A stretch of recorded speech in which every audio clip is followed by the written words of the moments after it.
My first contact with microlearning when I met Professor Peter Brook. He was in Bahrain and he was talking about microlearning. What attracts my attention to it was the knowledge pulse. And knowledge pulse, I thought it was just a concept. But then when I read about it, I found that it's a kind of a synchronization between the concept and the brain operations. So it is based on a very scientific neurological approach, which by there's a kind of a gauging between the amount of information a brain can absorb or digest and the processes it needs in order to digest it and make the best use of it. So that's what really brought me to microlearning.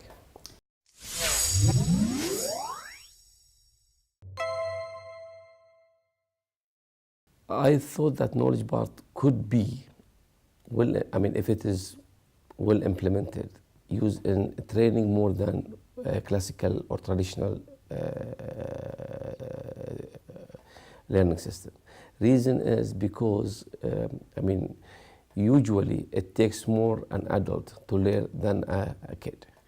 So if you compare the time allocated to for a learning process, definitely microlearning will be more of a help than traditional learning, even e-learning.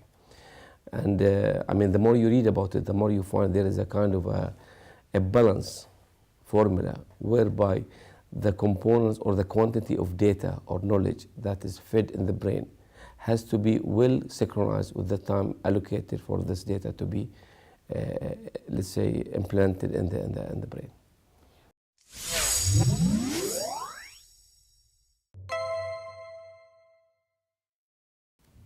I think microlearning is there to stay. There's no doubt about it. It is there. Nobody can deny that there will be a need for microlearning in the future.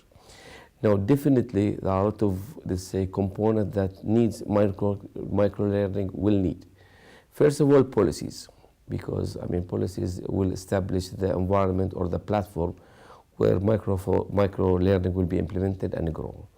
With policies, you will protect immediately the IP, which is very important because all microlearning about is IP, which is intellectual property. And then you will need a very sophisticated, well-established communication system, because at the end of the day, microlearning is based on ICT.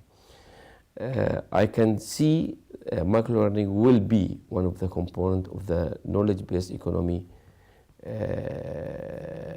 that's coming in the not only in the developed country but in the underdeveloped country.